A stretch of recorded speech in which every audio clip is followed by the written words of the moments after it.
again, scholarship students, really excited. I just love having guests, and for any other visitors, just want to welcome the hospitality of Trinity. As Taylor mentioned today, this is a fourth of a series of journeys where on this theme of sojourning and journey. And we had Dr. Corman start us out this semester, and then Michael Cox and Scott Samuelson came. And so the theme is how we're looking at particular biblical figures throughout the Bible and how they can help us on our own journey. How they help us think about living in exile on this journey, is walking this journey of faith. And today we're going to look at the book of Isaiah, and there's two themes and two lessons that I think Isaiah has to tell us about how to journey. And the first one is actually kind of provocative, and I'll just mention it, and this is where we'll conclude, is I think the first lesson Isaiah has to us is this warning. Don't let God be a stumbling block to you on your journey. Don't let God be a stumbling block to you on your journey. As this text is read, as you can probably see, it's kind of confusing. What are all these weird words like Maher Shalah Hashbaz and all these sorts of things? But it also says that God will be a pit and snare to the Israelites. So I think if you're reading, you're like, what in the world does that mean? And I hope by the end you have a much better understanding. So the first lesson, don't let God be a stumbling block to you on your journey. And then the second lesson that I think Isaiah has for us today is a lesson of helping us locate where are we in our journey. Isaiah helps us to locate where are we in our journey. And I think this is important because when you talk about the journey, you can talk about yourself a lot. How you prepare, how you hope, your personal virtues, courage, fortitude, packing your bags. I mean, there's a lot of things you need to know as you go your journey off. But another really big question is, where am I? Actually, where am I going and where I'm going towards? And I think this is particularly relevant both at a personal level but also a practical level, that we, I think as individuals, it's really common to be like, where am I? But I think as a nation right now as well, politically, we're trying to figure out who we are and where we're going in life. Just as an example of this, I was texting and talking and praying with a former student, and she's just expressing this sentiment that I think a lot of students feel when they leave college is, I don't have a lot of purpose right now. I don't know where I'm going. And I've noticed this a lot, that if you think about it when you're a student, you've had school to give you structure throughout your whole existence. I mean, your biggest really decision in first grade is like, well, should I go to second grade? Yes. And then you get to high school, and well, we have this newfound freedom. I mean, do I take home ec or shop? Do I take Spanish or, French? You have these options that when you're young, you're like, oh man, I have these options. I mean, what should I do? A little bit. And then you get to college. And college is just like, oh, how many of you guys were overwhelmed by what college decision? I mean, you have so many options, and it's the first decision, so it's like, I don't know where I'm going to go, what I'm going to do. But then you get to the quote-unquote real world. I don't really like that term, but too, it's just like you don't have school anymore. You're like, what am I going to do? And I think for a while, it's like deer in the headlights. And there's social adjustments too. I talk about that. One of the things you guys should really appreciate while in college is this is the only time in your life where you'll be surrounded by everyone who's like you, and you have a bunch of young, fun people right next door. And I saw this all the time. Cherish it. Freshman dorm. I mean, it is amazing because this is a sad truth of adulthood. It gets really hard to make friends as soon as you leave. And sometimes you learn people who thought you're friends, well, they're there, but they're busy and they're working, you never see them because you actually have friendships of convenience, not friendships of commitment. Partly just normal too. And so what can happen is you can actually get depressed. And a lot of students really do experience depression for the first couple of years after. I kind of call it, it's almost similar to what I call postpartum depression. I know that's kind of an unusual way to put it, but postpartum depression is when mother gets birth and then just has this feeling of kind of depression. And, it makes a lot of sense because with a baby, there's a lot of people, there's expectations, you have this lot of hope, and then you receive the child, and it's like, you're sleep deprived, but it's like, oh wait, what am I supposed to do now? And I think that's like with college. We kind of have degrees a lot like labor. It takes a lot of work, it's a lot of struggle, and you kind of give birth at the end, you're like, all right, gotta get this piece of paper. What do I do with this? And so, it's really common. It's like, how do I actually find my way in my own journey? It's actually an important thing, and so a lot of people finding your purpose in life can be really difficult. And so I think personally, but also publicly right now, I would say that we in a lot of ways are trying to find our journey. If you listen to Obama's speech in Chicago McCormick Place, what I was so struck by listening to that speech was there's not much about his legacy. He felt that democracy is at stake. And again, I know we got diverse political views in this room, and with President Obama, it's fine. That's why one of the things I love about this place is there's discussion, and we debate these things, and it's good. But I think we'd all agree with this, that right now, that there's a lot of questioning about our democracy and where it's going. I don't know if you heard the good news, but we've just been downgraded to a flawed democracy by The Economist. Came out just a couple days ago. So The Economist has this set of markers. It's on a 10-point scale. And so 9 to 10 is a full democracy. 7 to 8 is a flawed democracy. And The Economist is clear this just wasn't as a result of short-term trends of elections, but long-term trends that they just downgraded us. This is the first time in our history that we've actually not been, according to their metric, a full democracy, we're actually a flawed democracy.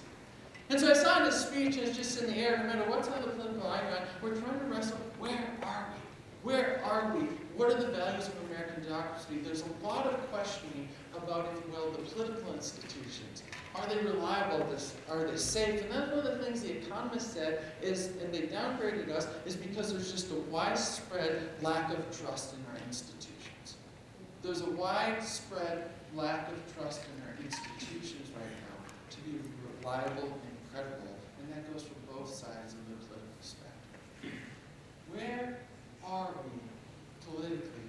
Where are we going? And I would say this word strongly is actually, I go to a lot of coffee shops. I always tell people when they ask me a professor why I love my job, it's like, my life's awesome. I hang out with college students and I go to coffee shops and write. I mean, who would love it? I love it. But I love going to coffee shops too, just because I think as a professor, it's important to talk to people outside Christianity, and they're a great place to do it. And I was talking to this Turkish guy who's a barista there, I love him, really thoughtful, really articulate. He's like, I feel like America, you're just coming into a new age of radical politics. And what radical politics is it's when the systems break down, it's political action outside the normal means of voting, writing letters, and structures. And this is something that actually a lot of sociologists have predicted would take a long time. It's kind of one of the results of postmodernism. A fancy phrase is neo-tribalism. As truth and assumptions of good and whatnot become degraded, so people become more tribalist, and then they also seek politics outside the normal channels. And that in itself is not necessarily bad. Civil disobedience might not too, but it's going to take a lot of discernment for the church, I would say, the next 10 years, to think, where are we? What is a proper Christian response to a lot of the political events that are coming up? I'd say there's, just going back to the civil rights movement, there's things the church did well, and there's things that the church did better. There's things the church did well, and for those who care about justice, who care about the whole community of the church, the next 10 years is going to take a lot of reflection and be like, how do we think about how we engage? Where are we? So where are we as individuals? Where are we as a nation? And that's why I'd say, again, I love this place. This is why I love higher ed as well. Because we get to do that here. With a bunch of committed people, with a bunch of diverse views wrestling, I want to see God work not only in our lives, but in the world ahead. And so with those two framers, and don't let God be a stumbling block, and how do we locate ourselves? I want to turn down to the text of Isaiah. And the reason I bring these reflections on Isaiah is Isaiah himself lived in some really troubling and turbulent times. Everything going. Isaiah lived in some times that are actually pretty analogous to ourselves in terms of there's all these crises going on. And Isaiah 7 and 8 are framed around two political crises that the people of God experienced in the 8th and into the 7th century, which is called the Syro-Ephraimite crisis and then the Assyrian crisis. And so Ephraim and Syria were kind of regional powers to the north of Judah right now, and Israel used to be part of the kingdom, but they kind of apostatized and separated themselves. And so there's this whole crisis, and Judah, throughout our history, Judah was kind of a postage stamp. They're really small. And anytime you're a small country, you kind of got to play the big powers against each other. And so a lot of Israel's history is there's a big power of Egypt to the south, and there's a big power of the Assyrians or whatever kind of countries up there. And a lot of times the kings of Judah would try and play one off against each other. So you kind of pose them as like you slide with this one a little bit and a little of this one to, so to speak, to kind of keep your sovereignty as much as possible because you're a small fish in a big school. So you kind of let the sharks fight each other so you can stay safe. And all throughout the prophets then, there's this constant kind of critique of the prophets of stop playing your political games and trust in God. Stop playing your political games and trust in God. And so in Isaiah 7, which is a much more familiar text, there's this prophecy what's called the sign of Emmanuel. And the Isaiah, the prophet, goes to Ahaz and says, stop putting your trust, but trust in God. And he gives him this sign, which is a promise of Emmanuel. And what Emmanuel it just literally means God with us. Means with in Hebrew, and who just means it's this third part. No one cares about this. It just means with us. And then God with us as well. Sorry, I went into the lecture moment. I'm a Hebrew scholar. I'm sorry. All right. So Emmanuel, and that's more prophecy. That's where we get the prophecy of Jesus, that Jesus is the true Emmanuel for this time. But originally, actually, what Emmanuel is, and if you go through that passage, Isaiah actually has 3 sons. Emmanuel, Shear Yeshuv, and Mecher Shalal Hashbaz. And we focus a lot of attention right now on Emmanuel, which means God with us. But the other 2 sons are Shear Yeshuv, which means a remnant will return, talking about a military remnant. And then Mecher Shalal Hashbaz, which literally means swift to the booty, quick to the spoil. Swift to the booty, quick to the spoil. It's the best name in Scripture. Best name. It's actually the longest word in Scripture, too, if you ever need that for Bible trivia. Once won me a prize. So anyway, has economic benefits, know that. Anyway, all right, focus, Jason. All right, so coming back to 8th, and so there's these 2 crises, and the thing I want to point about this signs is, so it's Isaiah's 3 sons. They all, so to speak, are signs and kind of like object lessons for the Israelites to understand. This is a common practice in Hosea as well. There's sons that Hosea has children that become signs and structures. But one of the things scholars have noted about these signs is that they're really ambiguous. We're not actually sure the original context. I mean, Shear Yeshuv, for instance, what's the remnant? Does it mean just a little you Israelites would find? Is it a little of the invading armies we're find? We're not sure. And then quick to the boil, swift to the booty, quick to the spoil. It's confusing in its context. There's an ambiguity there, which I think is rightly designed in there because you got to wrestle with the meaning. You got to wrestle with history as well. And there's also something that's also really interesting about Emmanuel. And this is a motif that starts with Isaiah, is what I call the hiddenness motif. And this is what I mean. It's not clear, actually, in the prophecy, although it becomes later in God's providence, whether it's a good sign or a bad sign. Actually, Emmanuel is almost like an omen of this impending doom. And there's something else about Emmanuel that I think is really interesting as well.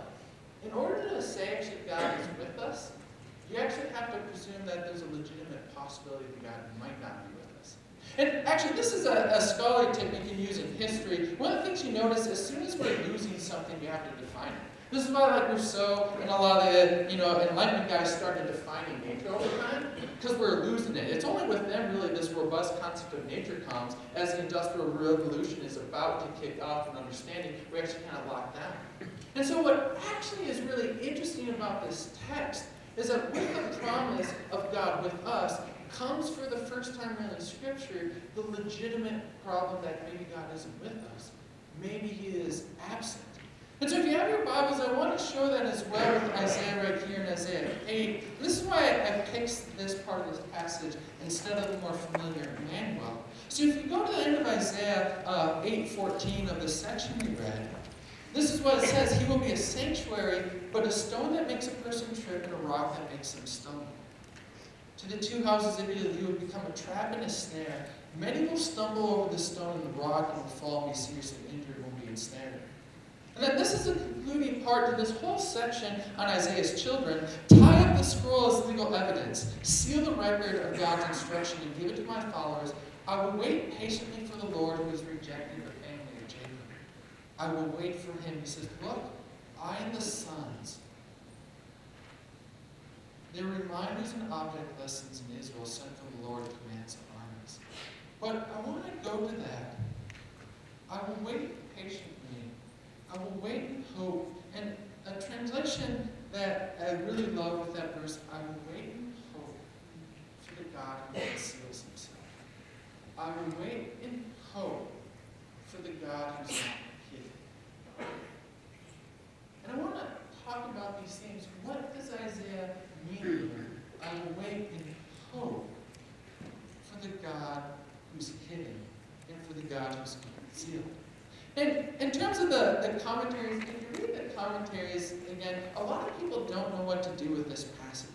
What I mean is, the traditional critical reading of Isaiah is Isaiah came and prophesied the Israelites, don't form a political alliance with the Assyrians. And again, the Assyrians were this great power, and basically Ahaz, it seems committed a league with them, and Isaiah's don't get in bed with the Assyrians because they're going to destroy you eventually. But they didn't do it. So a lot of critical scholars think this is just a recalcitrant and disgruntled Isaiah who goes off and he's kind of all right, forget you, I didn't get my political way, I'm just going to go over here. But I don't think that this is the theme at all. What I actually think is that I think this is actually the sum of the whole meaning. It's a whole sum of all the previous children that came before him and the son of what's going on. But I want to talk about this hiddenness motif in Isaiah for a little bit more.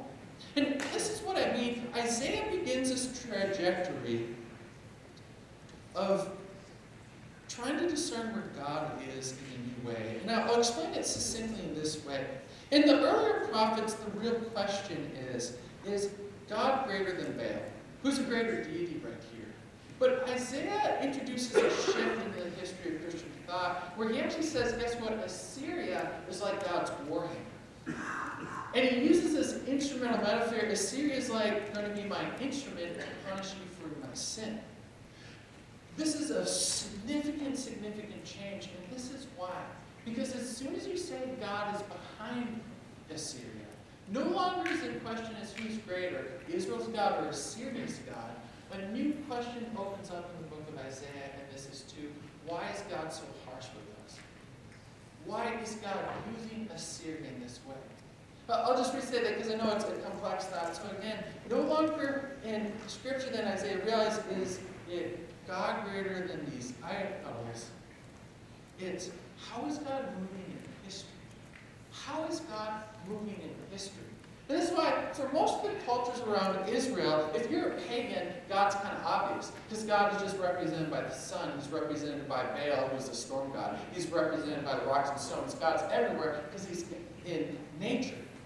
But the genius of the Hebraic understanding of God is not known in nature, God is known in history. God is not known in nature, God is known in history. But this is a problem.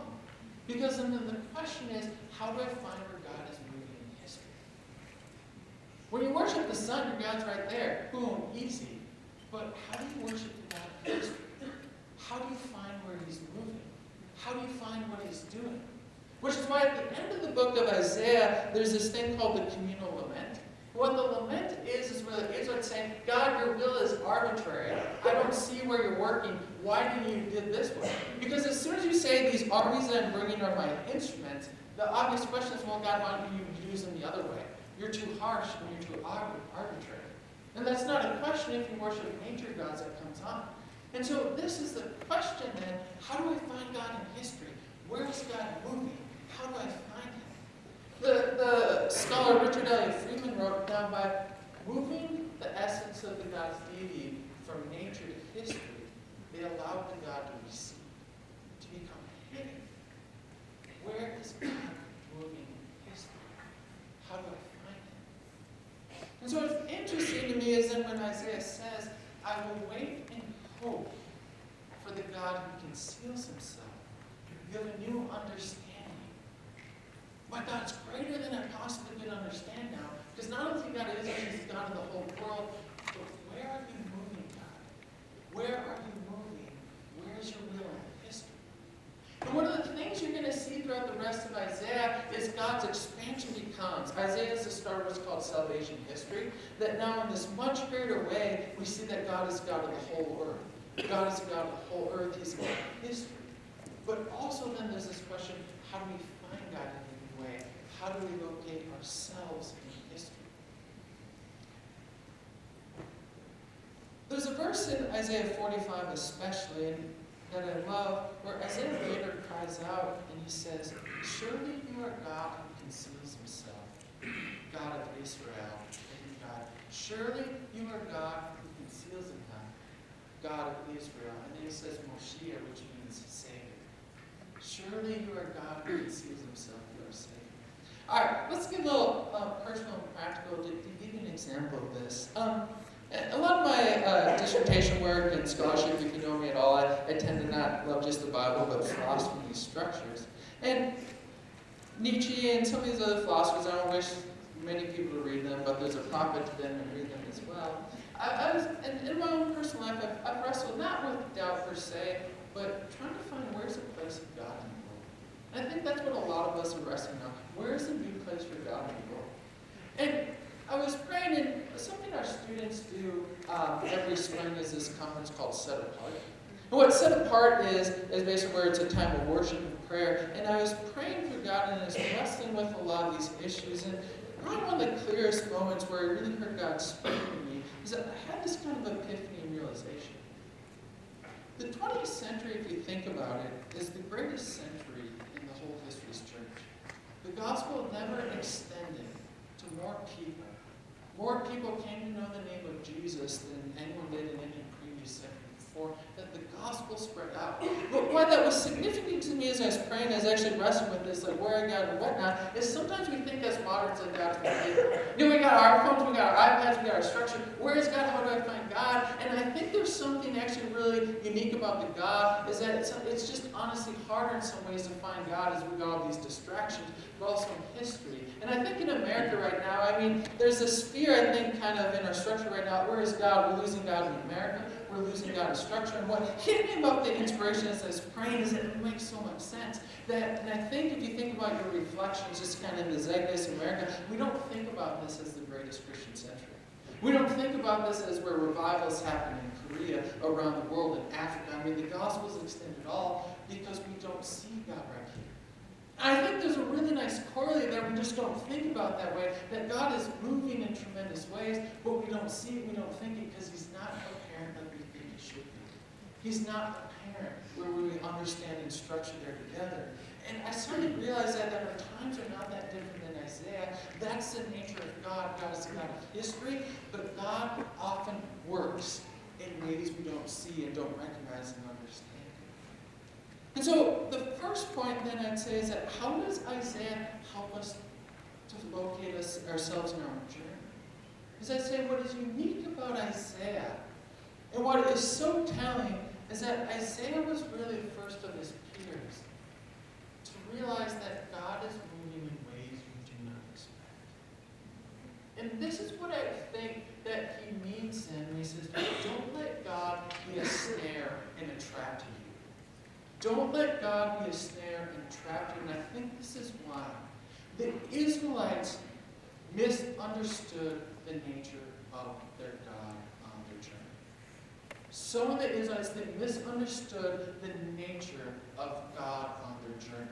God's in the temple and God in the structures here, and they weren't able to see how God was actually moving. And so Isaiah is a prophet of judgment, not final judgment, but God says to him in Isaiah 6, go blind the eyes of the people, because they're dead set. This is the way God has worked. This is only the way that God has worked. And God was moving and they missed it. And so how I read Isaiah 8:14 to 18 is that Emmanuel then, it actually comes at the point of crisis. Precisely when we're like, oh, I don't think God is in. The prophetic work does this is, no, I am with you. But it takes courage and dedication to see it. And so Isaiah gathers his sons, and they actually depart from Israel. He says, behold, mine and the sons I have given, we will be a sign and testament. But notice who they're a sign and testament to. They're to the house of Israel, whom God is hiding his face. So they become contemporaries, so to speak, that said, we will wait and hope for the God who conceals himself. And so what you see here, they're actually signs to the Israelites, because the Israelites in their hardness said, this is the way God is working, no other, and they couldn't see where God was actually working. And I would contend you that happens all the time in the history of the church. And this is why, actually, both Peter and Paul and Romans 9, they actually quote Isaiah 8:14, where they say to the New Testament people, don't let God be a stumbling block to you. Don't let God be a stumbling block to you. Because so often for the people of God, it's God himself in mysterious ways that can be a block. And so what Isaiah and his community are a powerful example of those who wait and hope in God with expectations that God's going to work in new ways. And so as I conclude, I know I got just a couple minutes left before Dr. Corman comes up. What I would contend to you is that that kind of Messianic spirit is precisely what we need today, what we personally could in our generation. Because I think that as the Lord lives, he's moving in. But I think, much like the days of Israel, we're afraid of a lot of these peripheral things. Afraid of all these culture wars, when the way that God is moving is different. We don't know where he's pursuing. There's a final word that I would say, I got this from an Italian philosopher I love, where he says, in many ways who Isaiah is what I call contemporary. And what I mean by contemporary, I'll conclude with this, is that those who really, truly survey their age of the world as most are often those who are more removed from it. Because if you're caught up in Snapchat and Vine videos and Instagram, you actually can't get a perspective on your age because you're caught to it. But sometimes those who can survey the age the most are those who are removed. Those who have 1 foot in their age and 1 foot out. And he says there's this poet, Osip Mandelstam, I love, and he has kind of paraphrased this line where he says that what the poet does, and the poet is uniquely contemporary, is the ability to survey their age, and he says this: the poet must well with his own blood. The poet must well with his own blood, broken back on the time. What I mean, those who are truly prophetic, those who are truly contemporary, are those who can see actually the darkness of their age, but also hope. There's this Ovid Brothers line I love, head full of doubt, hope full of promise. There's a darkness around me that's shrouded in light, and I'm frightened by those who can see it. And I think that's the message for Isaiah as well. Is that those who are really contemporary, those who locate themselves well in their journey, or those who can wait for God in history who conceals himself, they're always open to the ever-changing ways of God, and they do not let God become a stumbling block to them as they wait